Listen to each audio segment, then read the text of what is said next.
নেশাদার দ্রব্য হচ্ছে মিফতাহু কুল্লু শাররিন, পৃথিবীতে যত পাপ রয়েছে সকল পাপের মূল হোতা হচ্ছে নেশাদার দ্রব্য।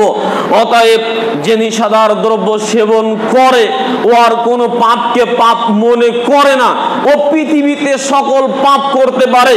নেশাদার দ্রব্য যে সেবন করলো তার লজ্জা থাকলো না, সকল নির্লজ্জর কাজ সে করতে পারবে।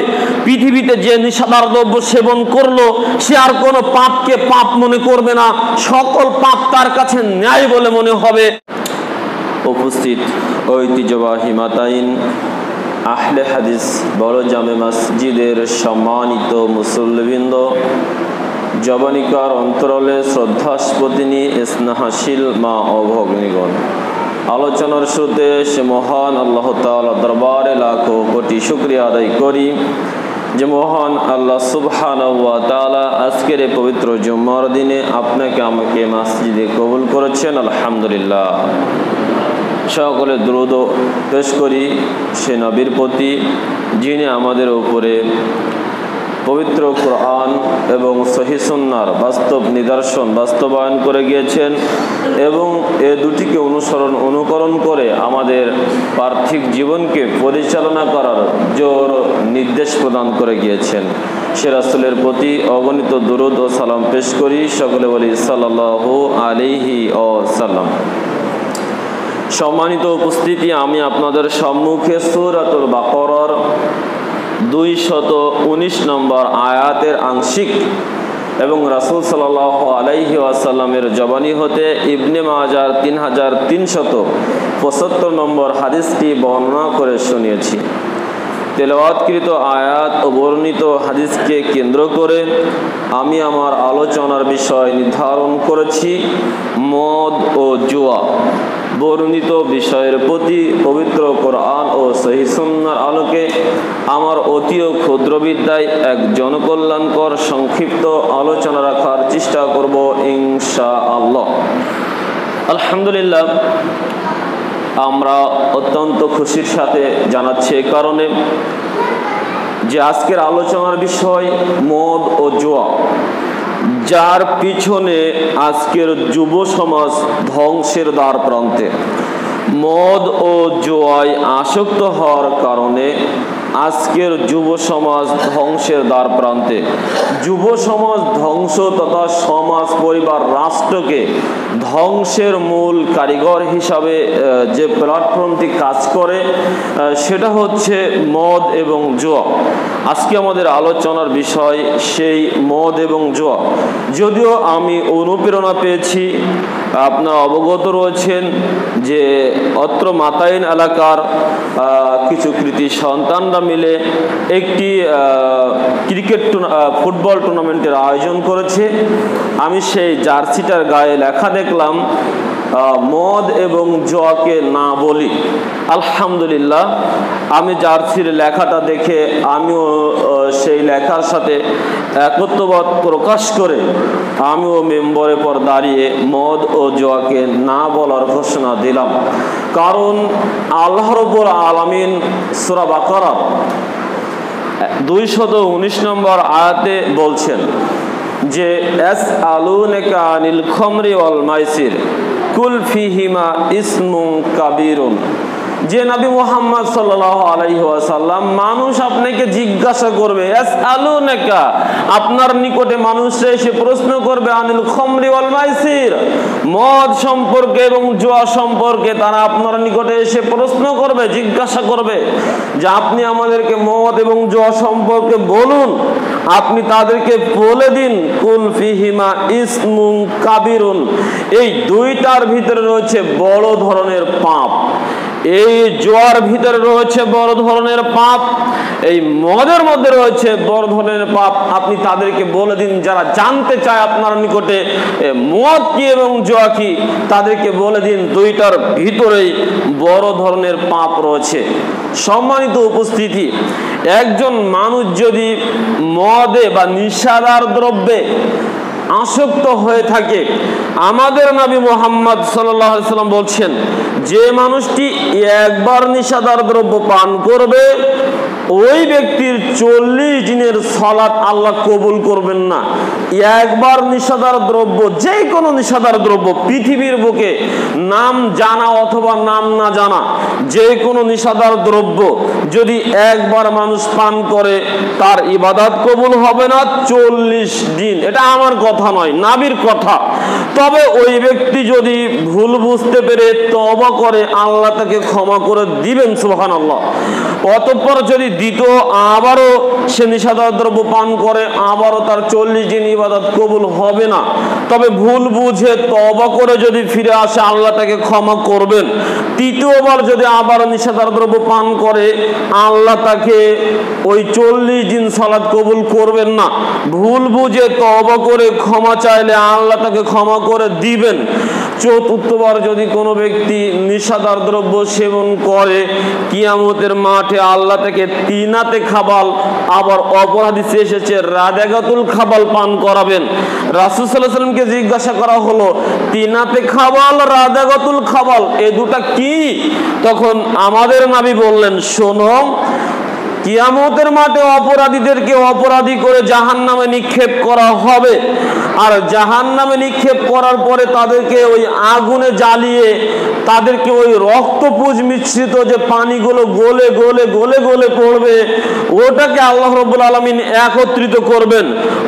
ওই পচা রক্তপুঞ্জ মিশ্রিত যেটা ওই জাহান্নামীদেরকে জ্বালিয়ে তাদের মধ্য থেকে বের করা হয়েছে, ওইটাকে গরম অবস্থায় ওই মানুষদেরকে পান করানো হবে যারা দুনিয়াতে নিশাদার দ্রব্য সেবন করত। যে কোনো ধরনের ওদেরকে সেবন করানো হবে, পান করানো হবে। এটাই হচ্ছে রাদাগাতুল খাবাল। সম্মানিত উপস্থিতি, অতএব বোঝা যায় একজন মানুষ নিশাদার দ্রব্য সেবন করলে তার পক্ষ থেকে আল্লাহ 40 দিন ইবাদত কবুল করবেন না। অতএব আপনি নিশাদার দ্রব্য সেবন করে সালাত আদায় করতে আসলেন, 40 দিন যেহেতু একবারে কবুল হবে না, আপনার সালাত আল্লাহর কাছে গ্রহণযোগ্য হবে কিনা আপনার বিচার বিবেচনায় দিয়ে দিলাম। তবে পৃথিবীতে যত পাপ রয়েছে, সকল পাপ, সকল অন্যায়, সকল অশ্লীলতার মূল হচ্ছে মাদকতা, নিশাদার দ্রব্য সেবন করা। এ বিষয়ে ওসমান রাদিয়াল্লাহু তাআলা আনহু বলেন, ক্বালা রাসূল সাল্লাল্লাহু আলাইহি ওয়াসাল্লাম, নবী মুহাম্মদ সাল্লাল্লাহু আলাইহি ওয়াসাল্লাম বলেছেন, ইজতানিবুল খামরা ফাইন্নাহা উম্মুল খাবাইস। তোমরা নিশাদার দ্রব্য সেবন করো না, তোমরা নিশাদার দ্রব্য সেবন করো না। ফাইন্নাহা উম্মুল খাবাইস, কেননা পৃথিবীতে এমন কোন নির্লজ্জতা নেই যে ওই নির্লজ্জ কাজ নিশাদার দ্রব্য সেবনকারীদের দ্বারা হতে পারে না। ফাইন্নাহা উম্মুল খাবাইস, পৃথিবীর সকল অশ্লীল কর্মের মূল হোতা হচ্ছে নিশাদার দ্রব্য।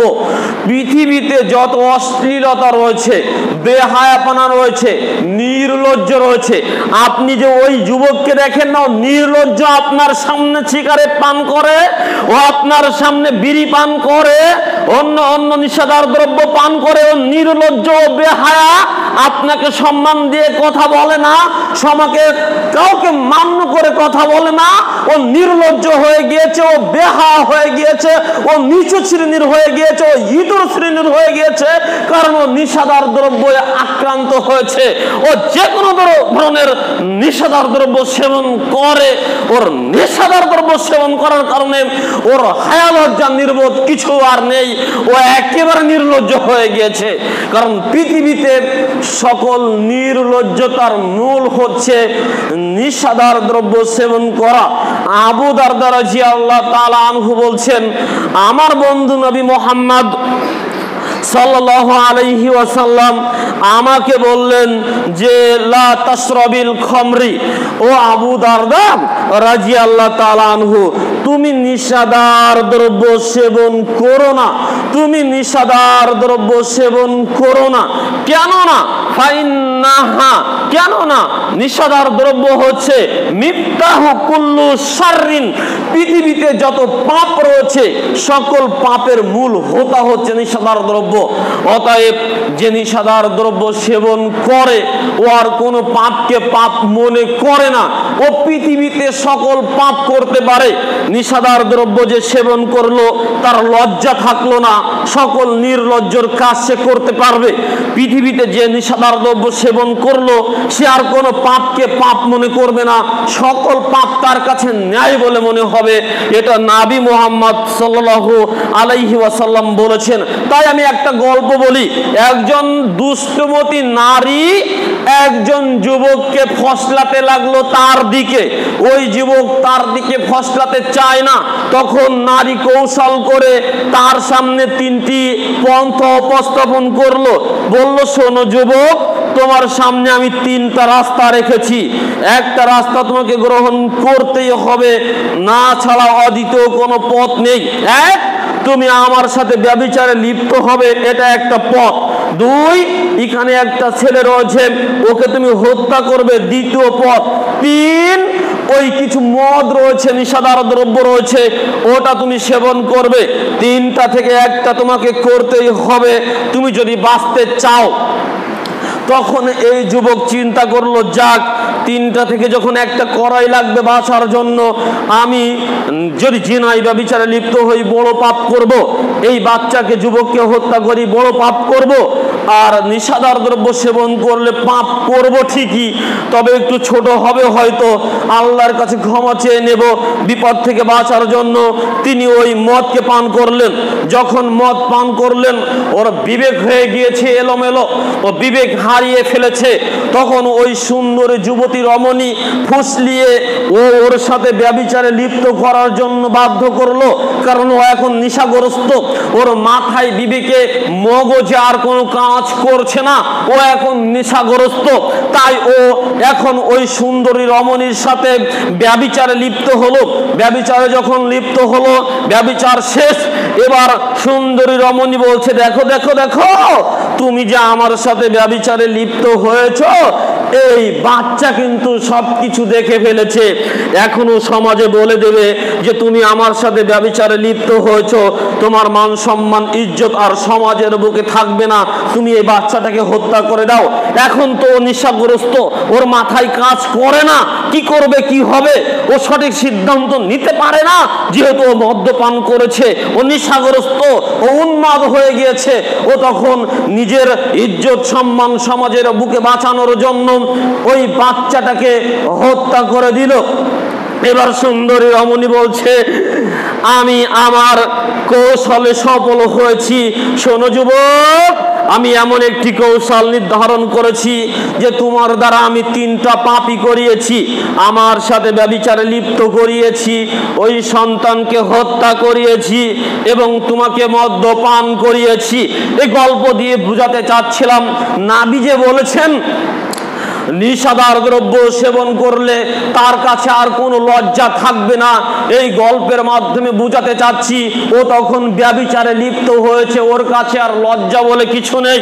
আপনাকে যে বলতে চাচ্ছিলাম, নবী বলেছেন পৃথিবীতে সকল পাপের মূল হোতা হচ্ছেন ব্যভিচার, ওই মদ।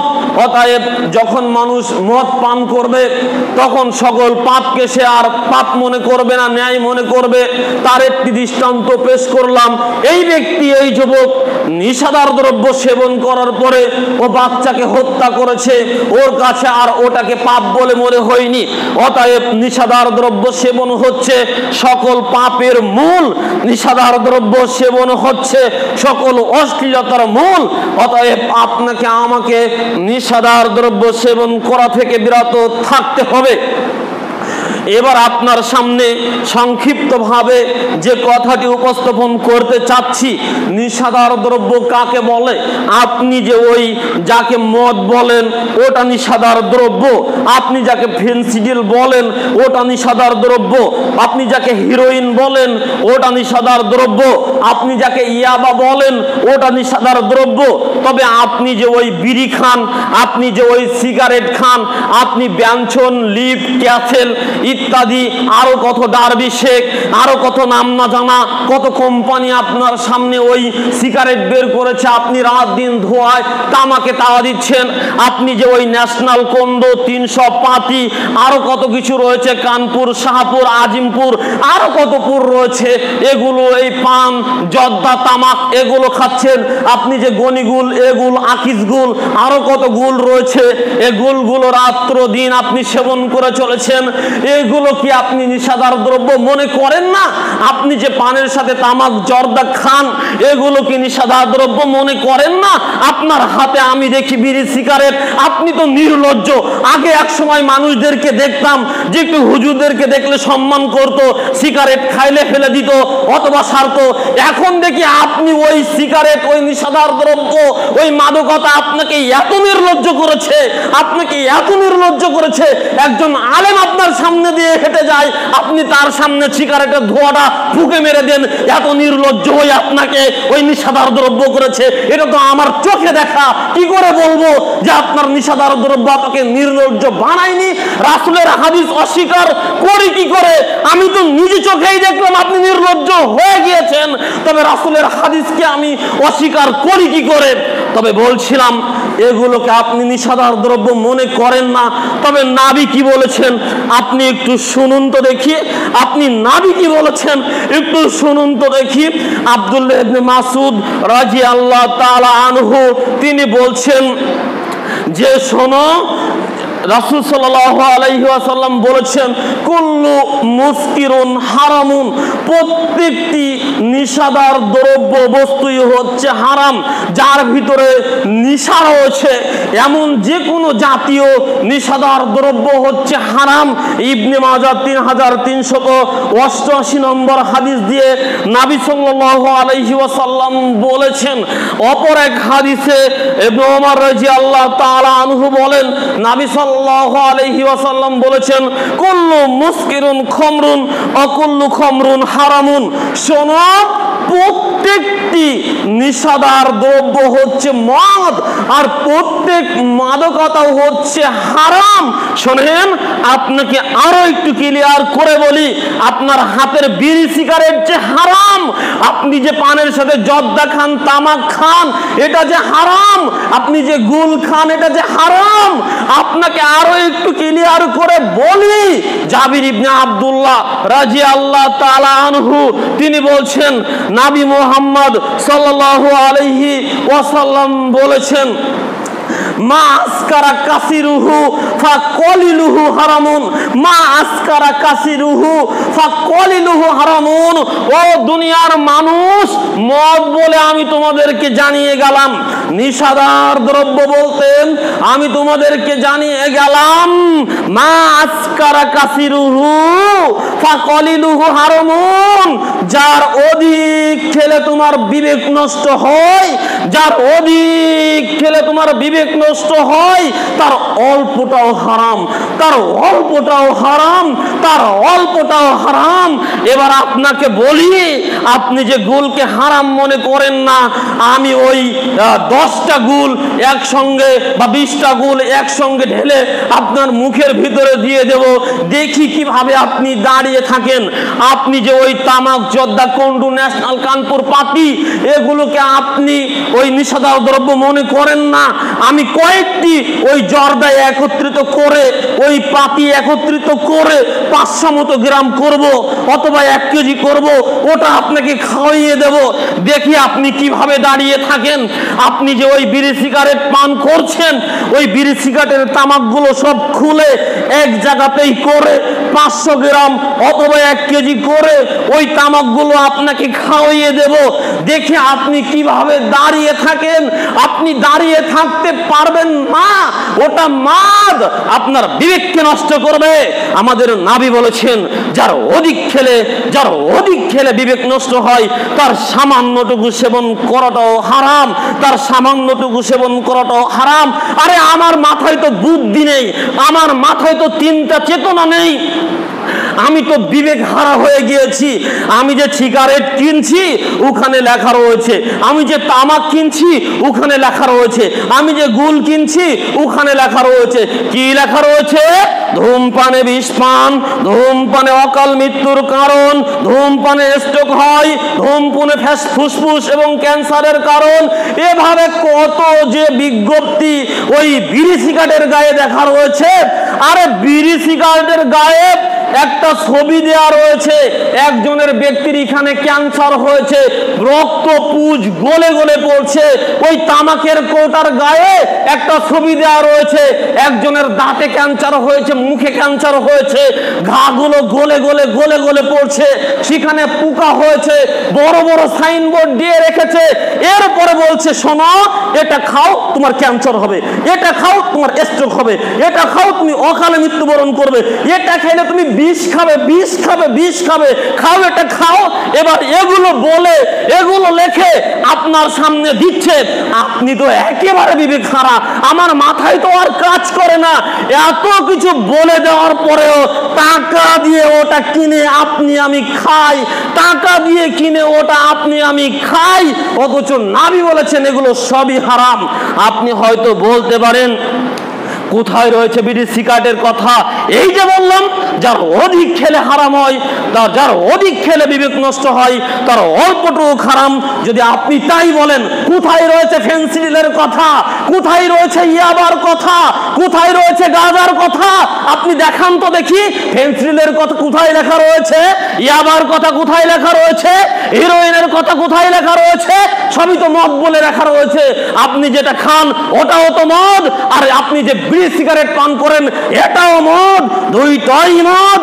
অতএব এগুলো পান করা চলবে না, এগুলোকে হারাম বলে আমাদের নবী মুহাম্মদ সাল্লাল্লাহু আলাইহি ওয়াসাল্লাম ঘোষণা করেছেন। সম্মানিত উপস্থিতি, এবার বলছিলাম আপনাদের সামনে যে নেশাদার দ্রব্য সেবনের সাথে 10 প্রকার ব্যক্তি জড়িত, 10 শ্রেণীর ব্যক্তির উপরে আমাদের নবী লানত করেছেন, অভিশাপ দিয়েছেন। আনাস রাদিয়াল্লাহু তাআলা আনহু قال লানা রাসূলুল্লাহি সাল্লাল্লাহু আলাইহি ওয়াসাল্লাম, আনাস রাদিয়াল্লাহু তাআলা আনহু বলেন নবী সাল্লাল্লাহু আলাইহি ওয়াসাল্লাম অভিশাপ করেছেন ফিল খমরি আশরাতান, 10 শ্রেণী মদ্যর সাথে সম্পৃক্ততা 10 শ্রেণী ব্যক্তির উপরে, ফিল খমরি আশরাতান 10 শ্রেণীর ব্যক্তির উপরে অভিশাপ করেছেন যাদের সম্পর্ক রয়েছে এই মাদকতার সাথে। এই 10 শ্রেণী হচ্ছেন: 1 আসিরহা, যে মদ তৈরি করে, ও মুতাসিরহা, যে মদ তৈরি করার নির্দেশ দেয়, ও সারিবহা, যে মদ সেবন করে, ও হামিলাহা, যে মদ বহন করে, অল মাহমুলাতা আলাইহি, যার জন্য মদ বহন করে নিয়ে যাওয়া হয়, ওয়াসাকিয়াহা, যে মদ সেবন করায়, যার টাকা দিয়ে কিনে মদ সেবন করানো হয়, ওয়াবাইআহা, যে মদের ব্যবসা করে, ওয়া আকিলা সামানিহা, যে মদের অর্থ উপার্জন হতে উপভোগ করে, অল মুস্তারিলাহা, যে মদ বিক্রয় করে, অল মুস্তারালাহু, যার জন্য মদ ক্রয় করা হয়, যে মদ ক্রয় করে, যার জন্য মদ ক্রয় করা হয়। এই 10 শ্রেণীর ব্যক্তির উপরে নবী মুহাম্মদ সাল্লাল্লাহু আলাইহি ওয়াসাল্লাম অভিশাপ করেছেন যারা সরাসরি মদের সাথে সম্পৃক্ততা রয়েছে। তিরমিজি, ইবনে মাজাহ, মিশকাতের 2776 নম্বর হাদিসে আমাদের নবী মুহাম্মদ সাল্লাল্লাহু আলাইহি ওয়াসাল্লাম বলেছেন, শোনো, এই 10 জন ব্যক্তি সমান অপরাধে অপরাধী, যে মদ তৈরি করলো, তৈরি করার নির্দেশ দিল, যে মদ সেবন করলো, যে মদ বয়ে নিয়ে গেল, বমন করে নিয়ে গেল, বয়ে নিয়ে গেল, যার জন্য বমন করে বয়ে নিয়ে যাওয়া হলো, যে মদ কিনে খাওয়াচ্ছে, ওই তো আপনাকে দেখি, আরে আপনার কাছে 2 টাকা দাম টাকা চেয়ে পাওয়া যায় না, আপনি একজনকে জোর করে টেনে বলছেন, দোস্ত একটা সিগারেট খাও, তোমার জন্য কিনলাম। এমনিতেই আর এই বিড়ি সিগারেট খাওয়া যারা খায় তাদের যে এত মিল, এত মোহাব্বত, এত ভালোবাসা, আরে যদি একটি আপেল এ জাতীয় আরো একটি সুন্দর ফল, আরো একটি মিষ্টি মিঠাই একটি কামড় দিয়ে আপনাকে দেওয়া হয়, আপনি বলবেন আমি খাইতাম না, কারণ ওখান থেকে আপনি খেয়েছেন। কিন্তু এই যারা বিড়ি খায়, যারা এ জাতীয় খায়, নিশাদার দ্রব্য সেবন করে, হেরোইন, গাঁজা, মদ এ জাতীয় খায়, এদের যে এত ভালোবাসা, দাঁত দেখলে দুর্গন্ধ হয়, দাঁতে কি পরিমাণ ময়লা রয়েছে দেখলেই যেন মনে হয় গা ঘিন ঘিন করে। ও এক টান মেরে দেয়, পাশের বন্ধু আর এক টান মারে, ও এক টান মেরে দেয়, পাশের বন্ধু আর এক টান মারে।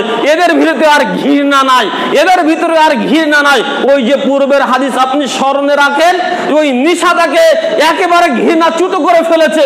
কিন্তু আমি একটা আপেল খেয়ে আপনাকে দিই, আমি ইমাম সাহেব মানুষ, আপেল খেয়ে আপনাকে দিচ্ছিলাম, আপনি বলুন ইমাম সাহেব খেয়েছে, ওখান থেকে আর খাওয়া যাবে না, জোর করে হয়তো হাতে নিবেন, বাইরে গিয়ে ফেলে দিবেন, কারণ আমি খেয়েছি, আপনার ঘৃণা হয়েছে। আমি একটা গ্লাসে পানি খেয়েছি, আপনার ঘৃণা হয়েছে। কিন্তু এই সিগারেট খোরদের এত মোহাব্বত, ডেকে নিয়ে জোর করে এই শেষের পাশাটুকু দিলেও দেয় মোহাব্বত করার জন্য। সম্মানিত উপস্থিতি, আবার বেচা বিক্রি তো আলহামদুলিল্লাহ কি হয়, যারা আমরা ব্যবসা করি তারা কি করি, আমরাও অনেক উদার মনের। আমরা আল্লাহ যে এত উদার মনের মানুষ এই নিশাদার দ্রব্য সেবনকারীদের মাঝে রেখেছে, আল্লাহু আলাম। আমিও অনেক উদার মানুষ, আমি যে নিশাদার দ্রব্য সেবন করি, ওই একজন নিশাদার দ্রব্য সেবনকারী ওর সিগারেটটা ধরাবে, তা আমার দোকানের সামনে আমি একটা লাইট ঝুলিয়ে রেখেছি, কষ্ট করে আবার লাইট কিনবে, ও নিশাদার দ্রব্য সেবন করবে, সাদকায়ে জারিয়া তো নেওয়া লাগবে, আমার দোকানের সামনে একটা লাইট ঝুলানো আছে, ওখান থেকে ও এসে সিগারেটটা ধরিয়ে নিয়ে চলে যাবে। কত উদার আমি, ভালো কাজে সাহায্য নেই, অন্যায় কাজে সাহায্য। অথচ আমাদের নবী বলেছেন ওয়া তাআওয়ানু আলাল বিররি ওয়াত তাকওয়া ওয়া লা তাআওয়ানু আলাল ইসমি ওয়াল উদওয়ান, তোমরা পরস্পর ভালো এবং আল্লাহ ভীতি কাজে সাহায্য করো, খারাপ এবং মন্দ কাজে তোমরা সাহায্য করো না। ভালো ভালো আল্লাহ ভীতি কাজে সাহায্য করার লোক খুঁজে পাবেন না। এখানে আপনি ঘোষণা দেন একটা যে একটা ভালো উদ্যোগ নেওয়া হবে, আপনারা বসবেন, দেখবেন 90% মানুষ তারা পাশা ঝাড়তে ঝাড়তে চলে যাবে, ওরা চলে যাবে। ভালো কাজে সাহায্য সহযোগিতা করার লোক কম, তবে অন্যায় কাজে সাহায্য সহযোগিতা করা, লাঠি ধরার লোক আপনি অনেক পেয়ে যাবেন। সম্মানিত উপস্থিতি, অতএব বলছিলাম যে খাওয়ায়, যে ক্রয় করে, যে বহন করে, সকলেই সমান অপরাধে অপরাধী। অতএব আপনাদের উপরে সবিনয় অনুরোধ করতে চাচ্ছিলাম, আপনি কাউকে কখনো বিড়ি সিগারেট ক্রয় করে খাবেন না। ওই আপনাকে দেখলাম আপনি কিছু বিস্কুট ক্রয় করেছেন, কিছু চানাচুর, আরো কিছু ফল ইত্যাদি রয়েছে আপনার সাথে। আমি জিজ্ঞাসা করলাম আপনাকে, আঙ্কেল কি ব্যাপার, আপনি তো বিড়ি সিগারেট খান না, আপনার এই বিস্কুট চানাচুরের সাথে তো আপনি বিড়ি সিগারেট দেখছি, জর্দা দেখছি, কারণ কি? আপনি বলছেন বাবাজি হুজুর আর বলেন না, বাড়িতে কিছু কাজের লোক নিয়েছি, ওরা দাবি করেছে ওদেরকে সিগারেট খেতে দিতে হবে। আরে ওরা দাবি করবে আর আপনি খেতে দিবেন, তার মানে কি বিস্কুট 1 প্যাকেটের জায়গায় 2 প্যাকেট দিবেন, তবে আপনার দ্বারা একটি সিগারেট কিনতে পারেন না। ওরা দাবি করতে পারে কেন আপনার নিকটে? আমার কাছে তো এসে দাবি করে না, হুজুর আমাকে একটা সিগারেট খেতে দিন, আমাকে একটা জর্দা কিনে দিন, আমার কাছে তো দাবি করে না। আপনার নিকটে দাবি করে কেন? আপনি দাবি করার জন্য আপনার রাস্তা খুলে রেখেছেন, তাই দাবি করে। অতএব দাবি করার রাস্তা বন্ধ করে দিন। বিস্কুট একটার জায়গায় 2টা কিনুন, বিস্কুট একটার জায়গায় 2টা কিনুন, চানাচুর 500 জায়গায় 1 কেজি কিনুন, অন্য অন্য ফল ফলাদি কিনুন, বাড়িতে রান্না করে তাকে মেহমানদারি করে খান। তবে বিড়ি সিগারেট ওই জর্দাগুল তামাক দিয়ে তাকে মেহমানদারি করবেন না। সম্মানিত উপস্থিতি, অতএব বলছিলাম নিশাদার দ্রব্যের সাথে 10 শ্রেণীর ব্যক্তি সরাসরি সম্পর্ক রয়েছে। আল্লাহ তুমি আমাদেরকে এই নিশাদার দ্রব্য সেবন হতে এবং এ কাজে সাহায্য সহযোগিতা হতে আমাদের সকলকে হেফাজত করো, আল্লাহুম্মা আমিন। সম্মানিত উপস্থিতি, বলছিলাম মদ এবং জুয়া আর একটা ব্যাপার। নিশাদার দ্রব্য সম্পর্কে আরো অনেক কথা রয়েছে, বলে তো শেষ করতে পারবো না। তবে কথা কেটে নিয়ে জুয়ার দিকে একটু যাই, যেহেতু আমি দুটি পয়েন্ট আপনাদের সামনে তুলেছি, মদ এবং জুয়া কি? নবী সাল্লাল্লাহু আলাইহি ওয়াসাল্লামকে আমাদের আল্লাহ সূরা মাইদার 90 নম্বর আয়াতে বলছেন, ইয়া আইয়ুহাল্লাযীনা আমানু ইন্নামাল খামরু ওয়াল মাইসিরু ওয়াল আনসাবু ওয়াল আজলামু রিজসুম মিন আমালিশ শাইতান ফাজতানিবুহু লাআল্লাকুম তুফলিহুন। হে ঈমানদারগণ, তোমরা জেনে রাখো, নিশ্চয় মদ, জুয়া, প্রতিমা পূজা, ভাগ্যবাজি লটারি, এগুলো রিজসুম মিন আমালিশ শাইতান, সব কিছুই হচ্ছে শয়তানের নিকৃষ্টতম কাজ। তার শয়তানের কাজ তো বুঝলাম, তবে শয়তানের যে নিকৃষ্ট কাজ রয়েছে তার ভিতরে একটি কাজ হচ্ছে জুয়ায় অংশগ্রহণ করা, তার ভিতরে একটা কাজ হচ্ছে লটারিতে অংশগ্রহণ করা। অতএব মদ, জুয়া, লটারি, প্রতিমা পূজা, এই চারটাকে একসঙ্গে আল্লাহ বলেছেন। মদ, জুয়া, লটারি, প্রতিমা পূজা, এই চারটাকে একসঙ্গে বলেছেন। একটা কথা আপনাকে বলি, প্রতিমা পূজা, মদ, এগুলো কেন একত্রিত বলা হলো? আমাদের নবী মুহাম্মদ সাল্লাল্লাহু আলাইহি ওয়াসাল্লাম বলছেন, আবু হুরায়রা রাদিয়াল্লাহু তাআলা আনহু বর্ণনা করেছেন, মুদমিনুল খামরি কাআবিদি ওয়াসানিন, সর্বদা নিষাদা দ্রব্য পানকারী মূর্তি পূজকের ন্যায় অপরাধী। ইবনে মাজাহ হাদিস নম্বর 3375।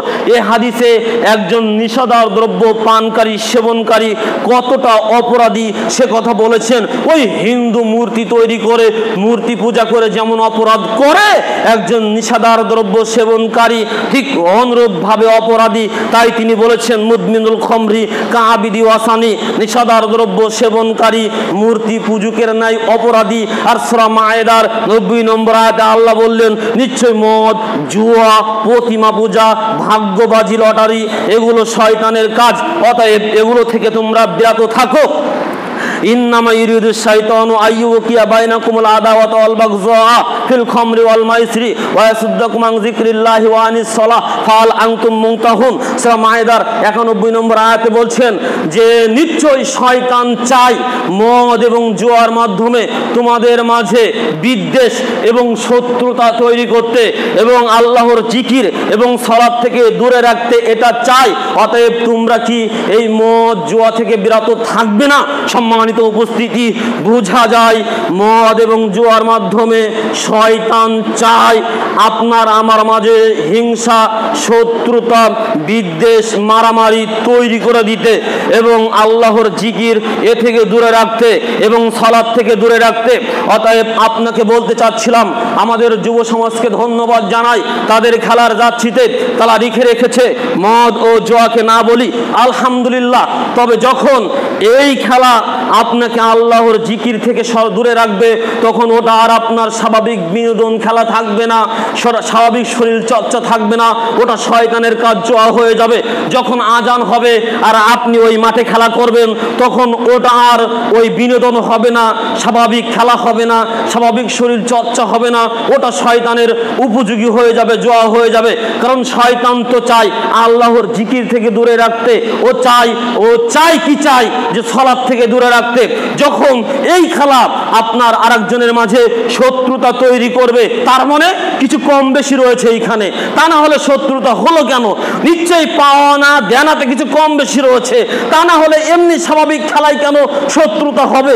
যখন শত্রুতা তৈরি করবে, কম বেশি তা তৈরি করবে, নিজেদের ভিতরে বিচ্ছেদ তৈরি করবে, তখন বুঝবেন ওটা আর স্বাভাবিক খেলা নয়, ওটা শয়তানের নিয়ন্ত্রণে চলে গিয়েছে, শয়তান ওটা নিয়ে নিয়েছে।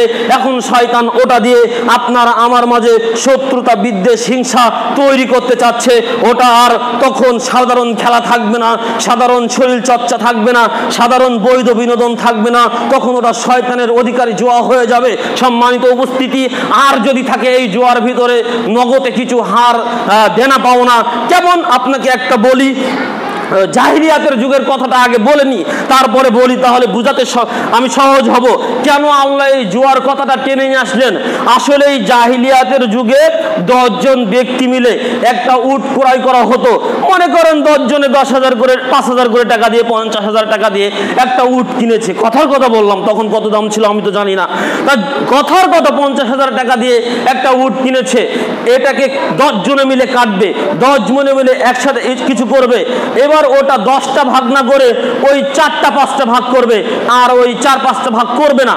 এখন ওই 10টা কাঠি রয়েছে, 10টা কাঠিতে লেখা থাকবে 1 মণ, 2 মণ, 30 কেজি, 70 কেজি, এভাবে লেখা থাকবে 5টাতে। আর 5টা কাঠি খালি থাকবে। ওই 5টা কাঠি ঘুরিয়ে ফিরিয়ে, 10টা কাঠি ঘুরিয়ে ফিরিয়ে 10 জন নিবে। যার ভাগ্যে যেটা উঠবে, যার 70 কেজি সে 70 কেজি, যার 40 কেজি 40 কেজি, যার 20 কেজি 20 কেজি, যার 100 কেজি 100 কেজি নিয়ে চলে যাবে। কম বেশ তো এখানে হলোই। আর 5 জন আঙুল সুস্তে সুস্তে বাড়ি যাবে। কিন্তু তাদের টাকা ছিল 5,000। তারাও উট কেটেছে, উট ক্রয় করেছে, উট বন্টন করেছে, সবকিছু করেছে। জুয়া হলো এখানেই। ঠিক আপনাকে বলছিলাম, আপনি 10 জন টিম নিয়েছেন, 10টা টিম নিয়ে খেলা করছেন, 10টা টিমের কাছ থেকে 1,000 করে টাকা নিয়েছেন। এবার 10,000 টাকা হলো। বলছেন দেখো, যারা শেষে ফাইনাল হবে, খেলা হবে, ফাইনাল খেলা হয়ে যারা জিতে যাবে, এই 10,000 টাকা থেকে 6,000 টাকা যারা ওই ফাইনাল হবে তাদেরকে দেব, আর 3,000 টাকা যারা সেকেন্ড হবে তাদেরকে দেবো, রানার্স যে কি একটা হবে তাদেরকে দেব, আর ওই 1,000 টাকা ওই সবাইকে কিছু কিছু দিয়ে দেবো, এটা দিয়ে দেবো। তাহলে জুয়া হয়ে গেল, তাহলে জুয়া হয়ে গেল। যে কারণে আল্লাহ সূরা মায়েদার 90 নম্বর আয়াত নাজিল করেছেন, ওটা হয়ে গেল। আমি 1,000 টাকা দিয়েছি, আপনি 1,000 টাকা দিয়েছেন, আপনি 1,000 টাকা দিয়েছেন, আপনি 6,000 টাকার পুরস্কার নেবেন কেন? আর আমি কেন খালি হাতে বাড়ি যাব? আপনি কেন 3,000 টাকার পুরস্কার নেবেন আর আমি কেন খালি হাতে বাড়ি যাব? এর নামই হচ্ছে জুয়া, এর নামই হচ্ছে জুয়া। যদি এটা না থাকে সাধারণ খেলা হয়, যদি এটা না থাকে সাধারণ খেলা হয়, সকলেই অংশগ্রহণ করেছি, হার জিত একটা হয়েছে, আনন্দ ফুর্তি করেছি, ভালো লেগেছে, আবার সকলেই মিলমিশে বাড়ি চলে গিয়েছি, কারোর লাভ লস নেই। অর্থ উপার্জন করার জন্য ব্যবসা করা লাগে, এটা ব্যবসা নয়। শরম দেয়া লাগে, এটা শরম নয়। মানুষ এমনিতেই খুশি হয়ে আপনাকে কোনো কাজ না ছাড়াই দিয়ে দেয়। এই 3টা অবস্থায় আপনি অর্থ উপার্জন করতে পারেন, তবে খেলাধুলার মাঝে এটা নেই। খেলাধুলা কোনো ব্যবসা নাই। নবী সাল্লাল্লাহু আলাইহি ওয়াসাল্লাম এটাকে ব্যবসা বলে আখ্যায়িত করে যাননি। আপনি হয়তো বলতে পারেন, হুজুর শরম দিচ্ছি তো 1 ঘন্টা, কি যে দৌড়াদৌড়ি করি, গায়ের ঘাম, মাথার ঘাম পায়ে পড়ে যায়, এই শরমের বিনিময় তো নিচ্ছি। শরমের বিনিময় নিলে অপরজন উপকৃত হয়। আমি আপনাকে মজুরি নিয়েছি, এখানে কাজ করতে হবে, আমি সন্ধ্যায় আপনাকে 500 টাকা দেব, আমি উপকৃত হব। এবার বলুন, আপনি যে ছুটাছুটি করলেন, ঘাম ঝরালেন, আমি বুঝলাম এটা শরম দিয়েছেন, উপকার হলো কার? আপনার মালিককে। তার উপকারটি কি? তার তো কোনো উপকার নেই। তাছাড়া নবী সাল্লাল্লাহু আলাইহি ওয়াসাল্লাম এটাকে শরম বলেননি। সম্মানিত উপস্থিতি, অতএব এদিকে খেয়াল রাখতে হবে। আলহামদুলিল্লাহ, অতএব আলোচনার শেষ অংশে আমি আবারও বলতে চাচ্ছি, মদ ও জুয়াকে না বলি এ সমাজের যুবকরা, আলহামদুলিল্লাহ আমি তাদের সাধুবাদ জানাচ্ছি, আমি তাদেরকে ছোট করে কথা বলছি না। আলহামদুলিল্লাহ, তারা যতটা মদ এবং জুয়ার বিরুদ্ধে সোচ্চার, অন্য যুব সমাজের মানুষগুলোকে এভাবে আমি সোচ্চার দেখি না। তবে ওই 20 জন যুবকের মাঝে 2 জন যুবক থাকতে পারে, তারা কিন্তু রং লাগিয়ে দিবে যে এই রং না হলে কি আর ভালো লাগে, এই রং না হলে কি আর ভালো লাগে। এই রঙের জন্য আপনি 18 জন যে যুবক রয়েছেন, এই 18 জন যুবক যেন ওই রঙে পড়েন না। আপনার জার্সির গায়ে যেটা লিখেছেন জুয়া, মদ ও জুয়াকে না বলি, এটাই যেন হয়। কারণ আল্লাহ বলছেন, লিমা তাকুলুনা মা লা তাফআলুন, তোমরা এ কথা কেন বলো যা নিজেরা করো না। কাবুরা মাকতান ইনদাল্লাহি আন তাকুলুনা মা লা তাফআলুন, আল্লাহর কাছে অত্যন্ত রাগের বিষয় যে তোমরা বলো এমন কথা যা নিজেদের ভিতরে নেই। অতএব আলহামদুলিল্লাহ, আমি আবারও বলছি, এ সমাজের যুব সমাজকে ধন্যবাদ জানাই বৈধ বিনোদনের জন্য। আমি তাদের ওই চাচ্ছি থেকে এই পয়েন্টটি নিয়ে, মদ এবং জুয়া এই পয়েন্টটি নিয়েই আমি আপনাদের সামনে আজকে একটি খুতবা দিতে পেরেছি। আলহামদুলিল্লাহ, তাদের যাচ্ছির গায়ে এই নামটি দেখেই আমি বিষয়টি নির্ধারণ করেছি। আলহামদুলিল্লাহ, আল্লাহ তাদের এই যে প্রচার, একটা যাচ্ছির মধ্য দিয়েও মানুষকে বলছে মদ ও জুয়াকে না বলি, আল্লাহ এই প্রচারকে আরো ব্যাপক হারে করে দেওয়া হোক, যাতে করে পৃথিবীর মানুষ জেনে যায় মদ এবং জুয়াকে ইসলাম না বলেছে, মদ এবং জুয়াকে এ সমাজের যুবকরা না বলে, এ সমাজের যুবকরা ঘৃণা করে। আল্লাহ এই যুবকগুলোকে তুমি মদ এবং জুয়ার বিরুদ্ধে মৃত্যুর আগ পর্যন্ত এমন ভাবে বলিষ্ঠ ভূমিকা রেখে সমাজের বুকে প্রতিষ্ঠা রাখো, যারা ওই রংচং ঢংচং দিতে চায় তাদেরকে প্রতিহত করো, তারা যেন ওই রংচং ঢংচং দিয়ে এই বৈধ বিনোদনকে জুয়ার ভিতরে না নিয়ে যেতে পারে। আল্লাহ তৌফিক দাও আমাদেরকে। আল্লাহ তুমি আমাদেরকে মদ এবং জুয়া থেকে হেফাজত করো। আল্লাহ মদ এবং জুয়া থেকে হেফাজত করে পরকালীন জীবনে জান্নাতি মেহমান হিসাবে কবুল করো। আল্লাহ তুমি আমাদের দোয়া কবুল করো। সকলে বলে আল্লাহুম্মা আমিন।